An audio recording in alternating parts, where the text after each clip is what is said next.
మాసంలో అడుగుపెట్టి ఉన్నాం. అది ఈ మాసము మొదటి ఆరాధన, మొదటి పునరుత్థాన దినం. మరి దేవుడు ఈ 1వ తారీఖు నుంచి 30వ తారీఖు వరకు ఆయన కృపలో ప్రతి ఒక్కరిని నిలబెట్టునుగాక.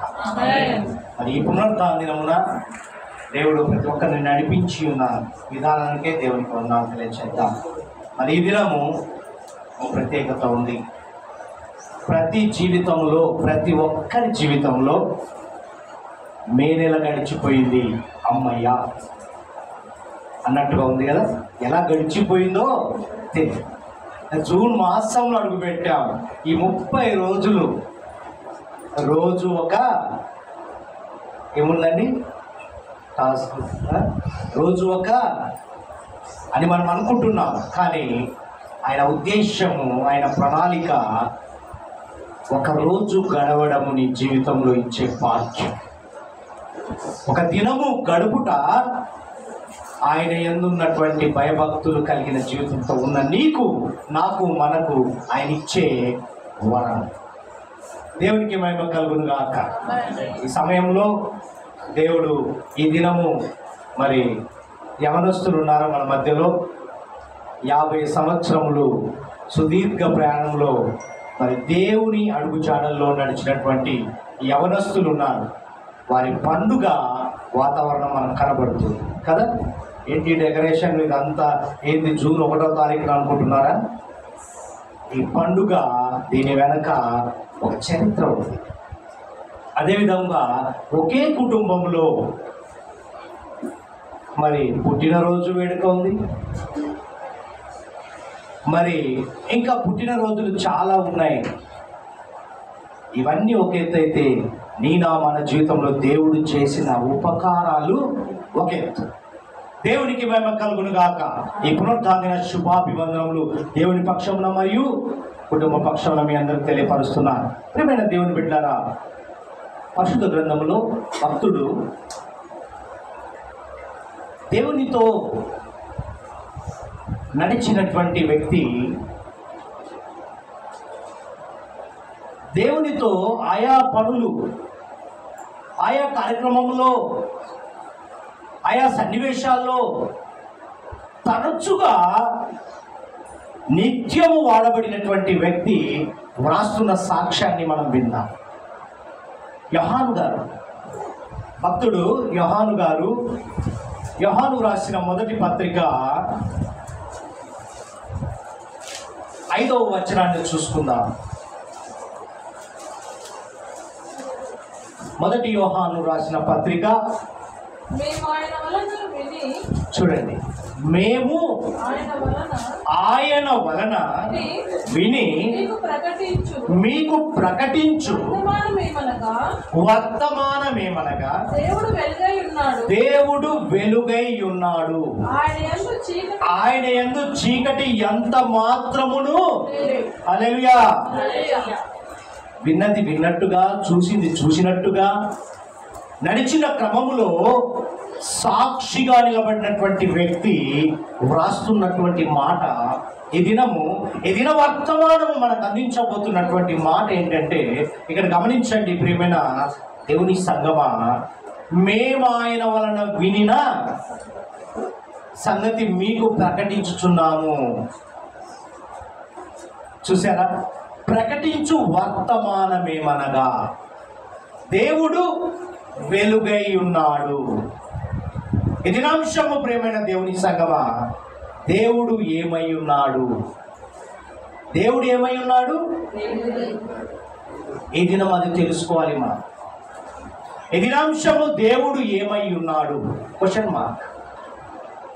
ఇక్కడ భక్తుడు యోహాన్ గారు రాస్తున్న మాట, తన జీవితంలో ఎదురాడినటువంటి సందర్భాలలో, తన జీవిత ప్రయాణంలో, తిరుగాడుతున్న సమయంలో, ఆయనను వెంబడిస్తున్న సమయంలో, ఆయన చేసినటువంటి అద్భుతాలు, సూచక్రియలు, మహత్తరమైన కార్యాలను చూసి వ్రాస్తున్నటువంటి మాట ఇది. నేను నేరుగా చెప్పే మాట కాదు, తనుగా చెప్తున్నటువంటి మాట కాదు. దేవుడు వెలుగై ఉన్నాడు అంటూ మరలా రాస్తున్నటువంటి మాట ఏంటి? ఆయన యందు చీకటి ఎంత మాత్రమును. దేవుడు ఏమై ఉన్నాడో నీకు నాకు మనకు తెలియదు ఇప్పటి వరకు. దేవుడు ఉన్నాడు అంతే. కానీ ఆయన యందు చీకటి ఎంత మాత్రమును నీనా మన బ్రతుకులలో చీకటి మాత్రము మిగిలి ఉన్నది. ఉన్నదా? ఉన్నది కదా. ఎక్కడో ఇప్పటి వరకు మనం విన్నాం అవిశ్వాసం. ఏమున్నదండి? ఎక్కడో ఉంటది.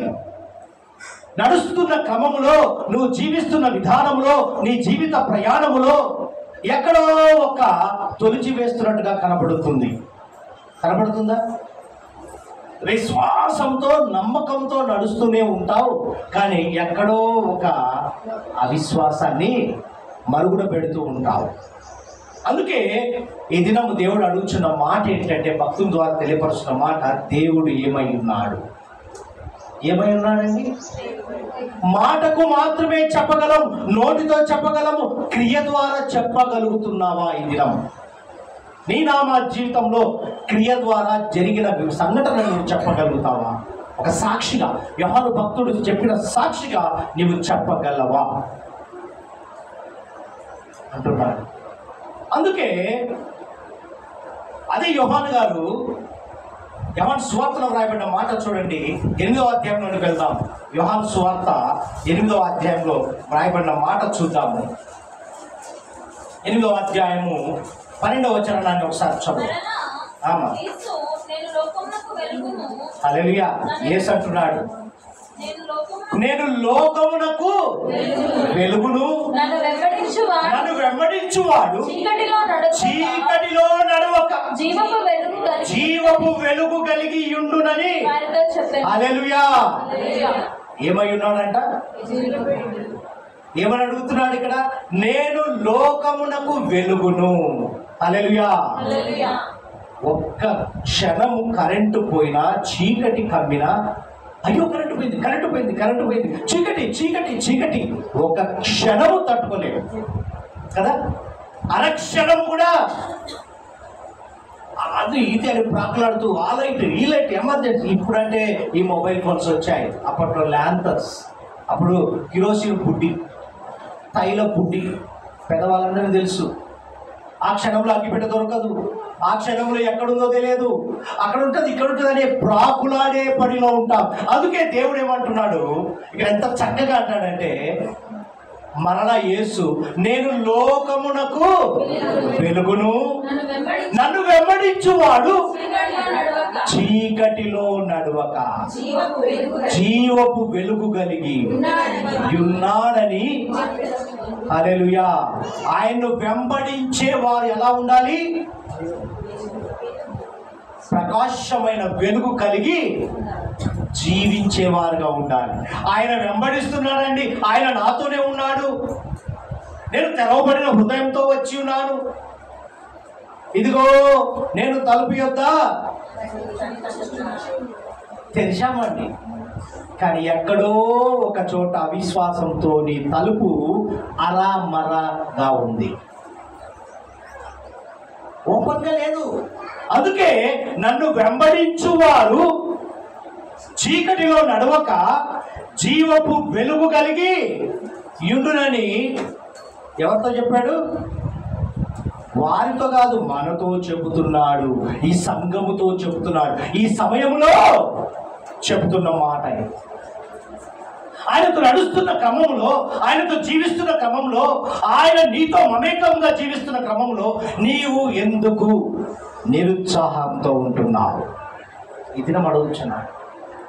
నిజమే, ఆయన లోకానికి వెలుగై ఉన్నాడు. ఆ వెలుగు నీతో ఉన్నప్పుడు ఆ వెలుగు వలె ప్రకాశించకుండా చీకటి బ్రతుకుతో జీవిస్తున్నావు. ఎందుకు? ఇక్కడ రాయబడిన మాట చూస్తే, నన్ను వెంబడించువాడు చీకటిలో నడవక జీవపు వెలుగు కలిగి, మామూలు వెలుగు కాదండి, ఉజ్జీవము, జీవము ఎప్పుడు ఉబ్బుకుచుండు నీటి ఊట వలె మన బ్రతుకులు అలా ఉన్నాయి. కానీ మన బ్రతుకులు అలా ఉన్నాయి చెప్పేంత వరకేనండి. చేస్తే చెయ్యాలి, నడవాలి, వెంబడించాలి. వెంబడించినప్పుడే, నడిచినప్పుడే ఆ రుచి తెలుస్తుందండి, ఆ శ్రమ తెలుస్తుంది, ఆ కష్టము తెలుస్తుంది. నువ్వు నడవకుండా, వెంబడించకుండా ఏదో ఎవరో చెబితే విందాములే అన్నట్టుగా ఉంటే నువ్వు అక్కడే చీకటి బ్రతుకుతూ ఉంటావు. అందుకే యోహాను గారు తన జీవిత ప్రయాణంలో తెలుసుకున్నటువంటి సత్యాన్ని సాక్షిగా మన ముందు బయలుపరుస్తున్నాడు. ఇక్కడ చూడండి, మత్తయి గారు రాస్తాడు. మత్తయి గారి అనుభవంలో చూద్దాం. మత్తయి గారు రాస్తున్న మాట చూడండి, 5వ అధ్యాయంలోనికి వెళ్దాం. మత్తయి గారు రాస్తున్న మాట చూడండి, 5వ అధ్యాయము 14వ వచనం చదవమ్మా. మీరు లోకమునకు ఎవరిని అంటున్నాడు? నేను వెలుగై ఉన్నాను అన్నాడు. మరలా ఇప్పుడు ఏమంటున్నాడు అంటే ఆయన వెంబడించిన వారమేనా? వెంబడించినాము కాబట్టి మనము వెలుగు కలిగి ఉన్నామని దేవుడు గుర్తెరిగాడు. వెంబడించకపోతే చీకటి కమ్ముకుంటుంది. వెంబడించి ఉన్నాము కాబట్టి అందుకే అంటున్నాడు, మీరు లోకమునకు వెలుగై ఉన్నారు. కొండ మీద నుండి పట్టణము మనుషులు దీపము వెలిగించి కుంచము కింద పెట్టరు కానీ. నిజమేనా? నీ జీవితంలో జరిగినటువంటి సంఘటన, నీ జీవితంలో పొందుకున్నటువంటి మేలులు, ఉపకారాలు, తృప్తిని నువ్వు బయలుపరచకుండా ఉంటావా? ఈ దినం జరుగుతున్నది, ఇది ఏమో భాగ్యం అన్నట్టుగా మనం చేస్తున్న కార్యక్రమాన్ని చూడబోతున్నాము. నిజమా? 50 సంవత్సరములు సుదీర్ఘ ప్రయాణము చాలా అరుదండి.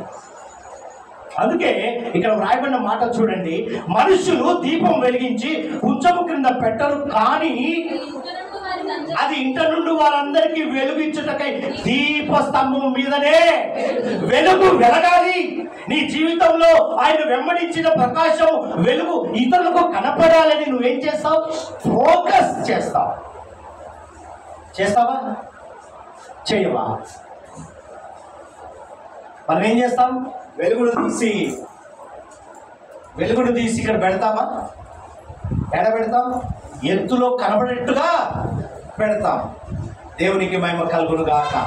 ప్రియమైన దేవుని సంగమా, ఈ దినము ఆ వెలుగు ఎలా ఉండాలి? పైన బాగా పెడితే వెలుతురు. ఇప్పుడు స్తంభాల మీద లైట్లు ఎందుకు పెడతారండి? అంతా కనపడాలి. మరి నీ జీవితంలో జరిగినటువంటి వెలుగు ఇతరులకు కనపడాలంటే ఎత్తైనా, అంటే నువ్వు ఎత్తైన ప్రదేశంలో ఉండాలని దేవుడు చూస్తాడు. అంటే ఎత్తైనదిగా, లోకము కంటే ఎత్తుగా నువ్వు కనపడాలని దేవుని ఉద్దేశం. లోకం ఉంటే పోకడేనండి. లోకంలో ఏముందండి? నేత్రాశ, శరీరాశ, అంతే. నువ్వు లోకం వైపు శరీరానుసారంగా జీవించినట్లయితే లోకానుసారంగా జీవిస్తావు. ఆత్మీయానుసారంగా జీవిస్తే ఆత్మీయానుసారంగానే వెలుగు ప్రకాశించే విధంగా నడుస్తావు. దేవునికి మహిమ కలుగును గాక. అంటే ఇక్కడ ఏమని రాయబడిందో చదవండి కింద. మనుషులు మీ సక్రియలను చూసి పరలోకమందున్న మీ తండ్రిని మహిమపరచునట్లు వారి ఎదుట మీ వెలుగును. నీలో వెలుగు కాబట్టి నీ సక్రియలే. నీలో వెలుగు ప్రకాశించాలి అంటే నీ సక్రియే, నీ క్రియే వెలుగును ప్రకాశించినట్టుగా వెలిగింపబడుతుంది. ఆయనతో నడిచినట్టుగా, ఆయనతో జీవించినట్టుగా కనపడాలంటే నీ జీవితంలో నీ సక్రియే నీ జీవితంలో వెలుగుగా కనపడును గాక. అందుకే వ్రాయబడిన మాట చూస్తే మత్తయి గారు రాస్తారు, మనుషులు మీ సక్రియలు చూచి పరలోకమందున్న హల్లెలూయా. మొదటిగా తండ్రి సంతోషపడతాడు నీ సత్క్రియను చూసి. తల్లిదండ్రులు ఎలా సంతోషపడతారో, పిల్లలు చేసే పనులను బట్టి తల్లిదండ్రులు ఎలా సంతోషపడతారో, మరి తల్లిదండ్రులు చేసే పనులను బట్టి పిల్లలు ఎలా సంతోషిస్తారో, ఆ పరమ తండ్రి కూడా, నిన్ను నన్ను సృష్టించిన సృష్టికర్త కూడా నీ సత్క్రియను చూసి నన్ను వెంబడిస్తున్నాడు కాబట్టి గుడ్ పర్సన్. ప్రియమైన దేవుని సంగమా, అందుకే పేతురు గారు కూడా తన సాక్ష్యాన్ని వివరిస్తున్నాడు. ఎందుకంటే ఆయనతో నడిచాడు.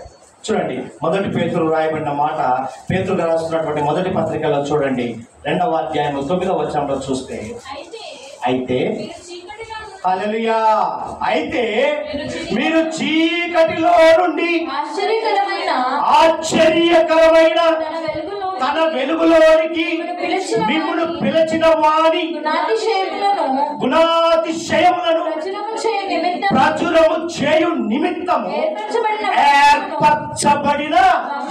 హల్లెలూయా. నువ్వు ఆర్డినరీ పర్సన్ వాడి, మామూలు మనుషులు కాదండి. ఈరోజు నువ్వు ఆషామాష వ్యక్తి కాదు. ఏమంటున్నాడు ఇక్కడ? మీరు చీకటిలో నుండి ఆశ్చర్యకరమైన తన వెలుగులోనికి మిమ్మల్ని పిలిచిన వారి గుణాతిశయములను ప్రచురము చేయు నిమిత్తము ఏర్పరచబడిన వంశమును, రాజులైన యాజక సమూహమును, పరిశుద్ధ జనమును, దేవుని సొత్తైన ప్రజలైతిరి. హల్లెలూయా. ఏదో నువ్వు అనుకుంటున్నావు, ఏదో అందరితో పాటు సృష్టింపబడిన వ్యక్తి అనుకుంటున్నావు. ప్రేమైన దేవుని సంగమా, ఈ దినము గమనించు, ఈరోజు గమనించు. మన జీవితంలో నిన్ను పిలుచుకున్నాడంటే, నిన్ను చీకట్లో నుండి పిలుచుకున్నాడంటే నువ్వు ఆర్డినరీ పర్సన్ కాదు. క్వాలిటీ పర్సన్, క్యాపబుల్ పర్సన్, సత్తా కలిగినటువంటి, సామర్థ్యత కలిగినటువంటి వ్యక్తివి కాబట్టి మనల్ని పిలుచుకున్నాడు ఈ దినం. హల్లెలూయా. దేవునికి మహిమ కలుగును గాక. ప్రియమైన దేవుని బిడ్డలారా, ఏర్పరచబడిన వంశమును, రాజులైన యాజక సమూహమును పోలి ఉన్న వ్యక్తులము. హల్లెలూయా. దేవునికి మహిమ కలుగును గాక. యోహాను గారు రాస్తారు, చూడండి, మరలా చెప్తున్నాడు 15వ అధ్యాయంలో, యోహాను సువార్త 15వ అధ్యాయం 27వ వచనాన్ని చూస్తే ఇక్కడ రాయబడిన మాట చూడండి. ఏమని చెప్తున్నాడు? మీరు మొదటి నుండి నా యొద్ద ఉన్నవారు గనుక.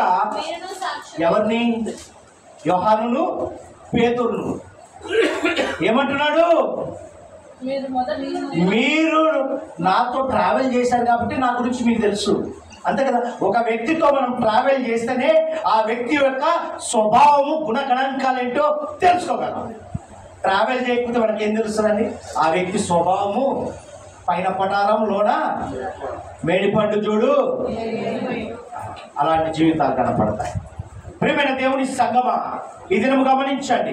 మీరును మొదటి నుండి నా యొద్ద ఉన్నవారు కనుకనే మీరు సాక్ష్యం చెప్పగలుగుతున్నారు. అంటే మనం కూడా చీకటిలో నుండి వచ్చిన వారం కాబట్టి, ఆయన ప్రకాశమైన వెలుగును వెంబడించాము కాబట్టి ఈరోజు సాక్ష్యాలు, పిల్లలు రెఫరెన్సులు తీసి సాక్ష్యాలు చెప్పడం అంటే బైబిల్ తెరచి విత్తడం అనగా ఇది దేవుని పరిశుద్ధాత్మ నడిపింపే.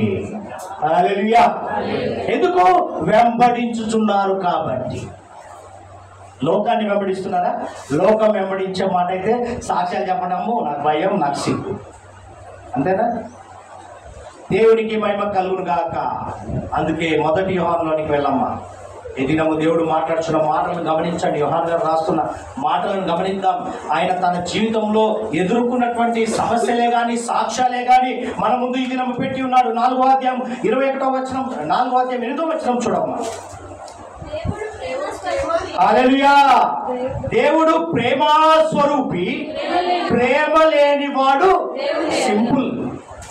ప్రేమే లేదండి.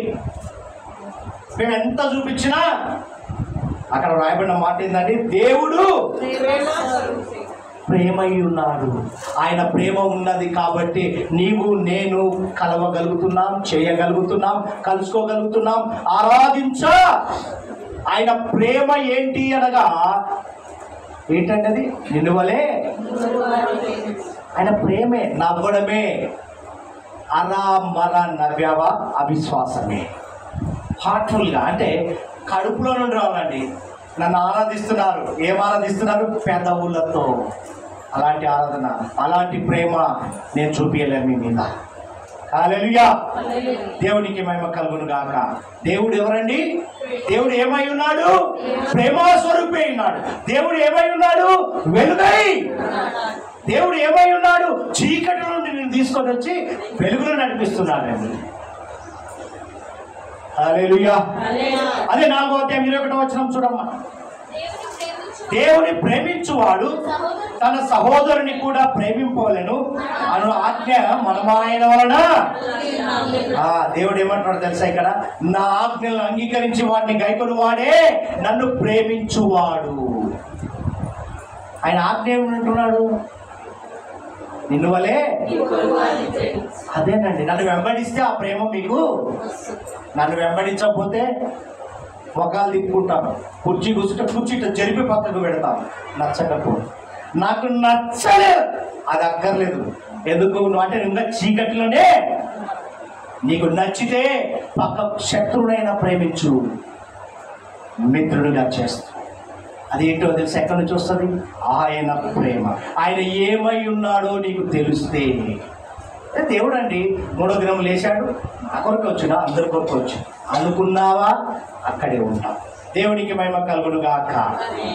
యోహాను సువార్తకి వెళ్దామమ్మా. 5వ అధ్యాయం 24వ వచనం చూడండి. యోహాను సువార్త 5వ అధ్యాయం 24వ వచనం. నా మాట విని. హల్లెలూయా. ఎంత చక్కగా వ్రాయబడిందో చూడండి. నా మాట విని నన్ను పంపిన వాని యందు విశ్వాసముంచువాడు. హల్లెలూయా. నా మాట ఎంత ఎంత కన్సిడర్, ఎంత రిక్వెస్ట్ ఉంది కదా ఇక్కడ. ఈ మాటలు గమనించండి. నా మాట విని నన్ను పంపిన వాని యందు విశ్వాసముంచువాడు నిత్య జీవము. చూసారా? ఎవరైనా పంపించారండి ఆ వ్యక్తిని అంటే ఆయన తరపంట మనకేం పరిచయం లేదు, ఏదో వచ్చాడు కదా ఏదో ఎక్స్పెక్టెడ్. అది మర్యాద అంటే అది ద్వేషముతో కూడిన అమర్యాద. ప్రియమైన దేవుని సంగమా, అదే దేవుని ఆజ్ఞను పాటించే వ్యక్తి అయితే వచ్చిన వ్యక్తి ఎవరైనా సరే ఆ వ్యక్తిని ప్రేమించావా? దేవుని ప్రేమను చూపినట్టే. అందుకు ఇక్కడ వ్రాయబడిన మాట ఏమంటే, నా మాట విని నన్ను పంపిన వాని యందు విశ్వాసం ఉంచువాడు నిత్య జీవము గలవాడు. వాడు తీర్పులోనికి రాక మరణము నుండి జీవంలోనికి దాటి ఉన్నాడని మీతో. ఇన్ని క్వాలిటీస్, ఇంత బిరుదులు, ఇంత ఆశీర్వాద బ్లెస్సింగ్ వర్డ్ దేవుడు ఇస్తున్నాడు. ప్రేమైన దేవుని సంగమా, ఎంత గొప్ప దేవుని మాటలు ఈ దినము దేవుడు అద్భుతంగా, ఆశ్చర్యకరంగా, ఆహ్లాదకరంగా, ఉల్లాసంగా దేవుడు బహుకరిస్తున్నాడు. అదే 6వ అధ్యాయం 47వ వచనం చూడమ్మా. యోహాను సువార్త 6వ అధ్యాయం 47వ వచనం. అమ్మా చదవండి. విశ్వసించువాడే నిత్య జీవము గలవాడు, జీవాహారము. అంటే చూసారా? అంటే నేను ఏమై ఉన్నానో తెలుసుకున్న వ్యక్తి, నేను వెలుగై ఉన్నాను, నేను ప్రేమ స్వరూపి అయి ఉన్నాను, నిత్య జీవం గలవాడని తెలుసుకున్న వ్యక్తి ఆ నిత్య జీవంలో పాలి భాగస్థుడవుతాడు. దేవునికి మహిమ కలుగును గాక. విశ్వాసం ఉంచువాడే. అవిశ్వాసం ఉంచువాడు, క్రియలు లేనివాడు దేవుడు అక్కరలేదు. దేవుడు వానికి అక్కరే లేదు, దేవుడు వానికి అవసరమే లేదు. దేవునికి మహిమ కలుగును గాక. ప్రియమైన దేవుని సంగమా, ఈ దినము గమనించండి. ఈరోజు అద్భుతము అద్భుతము దేవుడు విడుదల చేస్తున్న మాట ఏంటంటే, ఈ దినము గమనిస్తే విశ్వసించువాడే. ఎవరండి? విశ్వసించువాడే నిత్య జీవము గలవాడు. దేవునికి మహిమ కలుగును గాక. ప్రియమైన దేవుని సంగమా, ఈ దినము గమనించండి. నిత్య జీవము వారసులుగా మనం జీవిద్దాం. ఎలా జీవిద్దాము? నిత్య జీవము గల వారసులుగా మనము జీవించుదాం. నిత్య జీవానికి మనము నాంది పలుకుదాం. దేవునికి మహిమ కలుగును గాక. అది 6వ అధ్యాయము 68వ వచనాన్ని చూడమ్మా. ఒక మాట వ్రాయబడింది.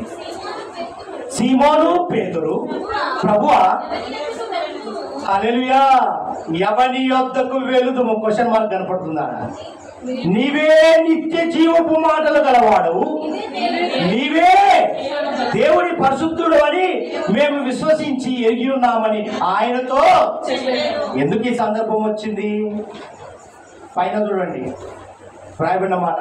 కాబట్టి యేసు మీరు కూడా వెళ్ళిపోవాలని ఉన్నారా అని 12 మందిని అడగగా శిష్యులు అడుగుతున్నాడు. సీమోను పేతురు, ప్రభువా ఎవరి యొద్దకయ్యా?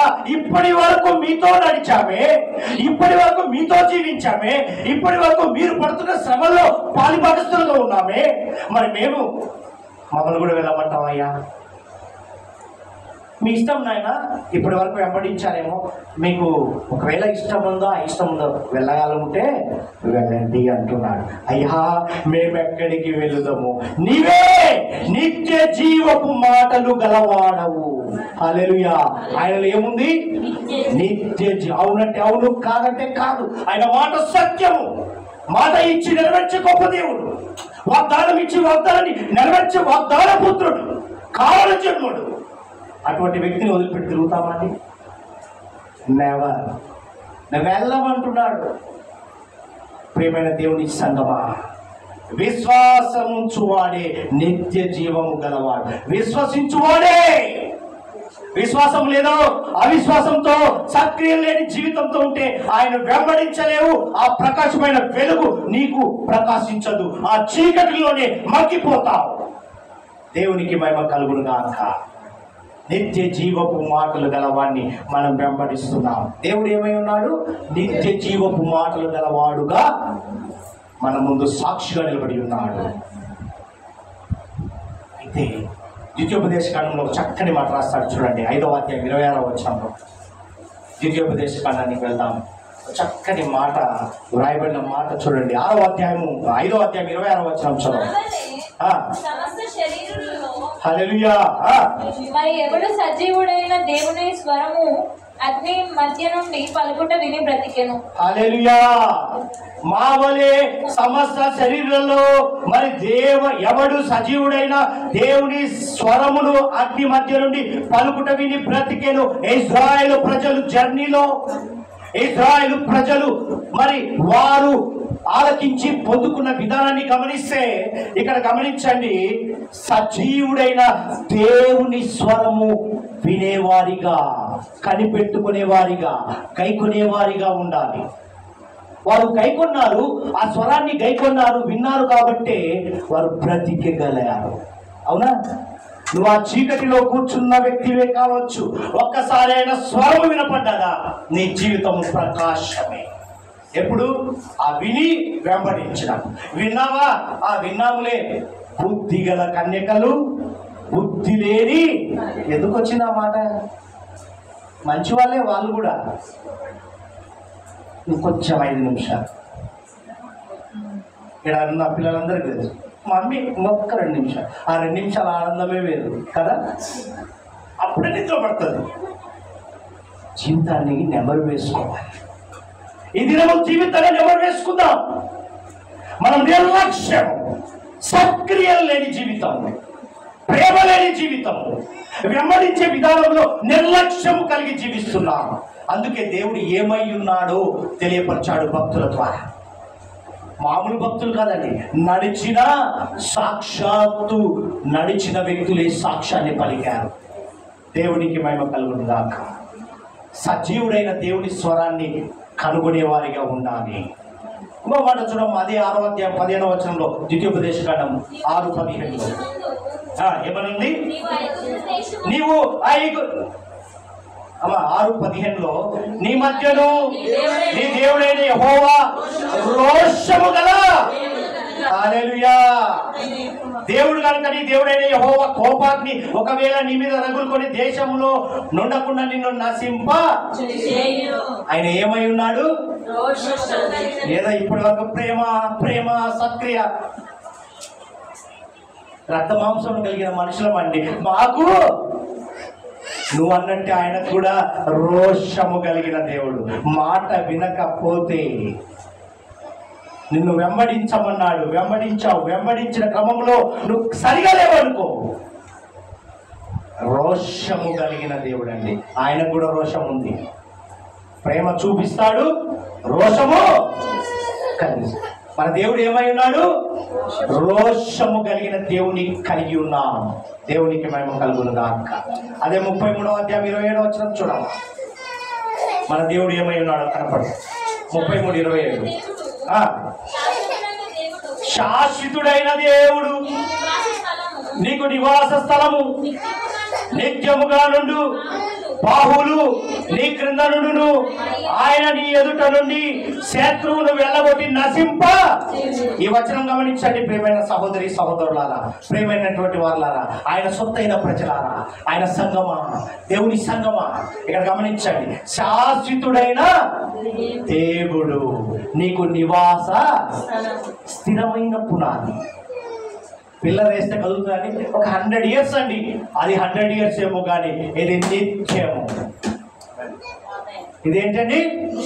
తుదముట్టు వరకు నీతో తోడుగా ఉండే స్థిరమైన పునాది. అయితే ఇక్కడ రాయబడిన మాట చూడండి, నిత్యముగా నుండి బాహువులు మన చేతి కిందనే ఉన్నాయి. ఎక్కడున్నాయి? నీ 2 చేతులనే బ్లెస్సింగ్ పెట్టాడు, నీ శరీరములనే బ్లెస్సింగ్స్ పెట్టాడు. ఏమని రాయబడిందో చూడండి, బాహువులు నీ క్రింద నుండి, ఆయన నీ ఎదుట నుండి శత్రువును వెళ్ళగొట్టాలన్నా, పడగొట్టాలన్నా, సమకూర్చాలన్నా, నిలబెట్టాలన్నా ఆయన పని. ఒకవేళ రోషం కలిగిన దేవునికి రోషం, కోపం తెప్పించావా, శత్రువు నీ ముందే నిలబెడతాడు, మిత్రునిగా కాదు. యోబు అయ్యా ఒక్కసారి పర్మిషన్ తీసుకున్నట్టుగా పర్మిషన్ ఇచ్చి మరి నిన్ను మరలా ఆయన వైపుకు తిప్పుకుంటాడు. రోషం కలిగిన దేవుని కలిగి ఉన్నాం. ఏమై ఉన్నాడు దేవుడు అంటే? శాశ్వతుడైన దేవుడిని కలిగి ఉన్నావని తెలుసుకో. ఈ దినం ప్రియమైన దేవుని సంగమా, ఈ దినము ఇది తెలియకనే, ఈ సత్యము తెలియకనే ఏమై ఉన్నాడో దేవుడు, ఏమై ఉన్నాడో ఆయన. ఎక్కడ 2-3 కూడి ఉంటారో అక్కడ ఉంటాడండి. లాజిక్ లొద్దు. ఏం కావాలి? క్రియ, సత్క్రియ, వెంబడించే విధానములో, చెప్పింది చెప్పినట్టుగా చేసే క్రమంలో, ఆజ్ఞను పాటించే క్రమంలో నీవు నేను మనము జీవించాలనే దేవుని ఉద్దేశం, దేవుని ప్రణాళిక, ఆయన ప్రేమను కనపరుస్తూ. మనం ఎక్కడి నుంచి వచ్చాం? చీకటిలో నుండి వెలుగులో నడిపింపబడిన వారము. ఎవరితో కలిసి ఉన్నాం? ఆయనతో మమేకమై శాశ్వతమైన దేవునితో, రోషం కలిగిన దేవునితో, నిత్య స్వరూపి, నిత్య జీవపు మాటలు కలిగిన, అబద్ధపు మాటలు, ఆ కల్పితాలు కలిగిన దేవునితో లేము. మాట ఇచ్చాడు, 3వ దినము తిరిగి లేస్తాడు అని. ఇచ్చాడా? మాట ఇచ్చావు, ప్రతి ఆదివారము క్రమంగా వస్తానని. మాట ఇచ్చావు, ప్రతి ఉదయం లేచి ప్రార్థన చేస్తానని. మాట ఇచ్చావు, తల్లిదండ్రులకు లోపడతానని. మాట ఇచ్చావు, దేవుని పనులు చేస్తానని. మాట ఇచ్చావు, నమ్మకంగా జీవిస్తానని. ఉన్నాయా? ఈరోజు క్వశ్చన్ వేస్తున్నాడు. అలాంటి జీవితం ఉన్నట్లయితే ఈ దినము ఆశీర్వాదంలోనికి నడుపుబడుదురు కాక, నిత్య జీవంలోనికి నడిపింపుగా నడుచుదురుగా. ఆయన చెయ్యి పట్టుకొని నడిపిస్తాడు నా దేవుడు, నడిపిస్తాడు నా దేవుడు. ఆ దేవుణ్ణి కలిగి ఉన్నాం. దేవుడు ఏమై ఉన్నాడు? వెలుగై, ప్రేమ స్వరూపి అయి ఉన్నాడు. ఆ దేవుణ్ణి మనం ఏం చేయాలి? నిత్య జీవపు ఊట కలిగిన మాటలు మన నోట నుండి రావాలి. యథార్థము, సత్యము, జీవము నడుముకు దారి కట్టుకొని జీవించే విధంగా మనము నడుద్దాం. దేవుడి మాటలు దీవించుగాక. పాస్టర్ గారు ముందు తీసుకొని 2 నిమిషాలు.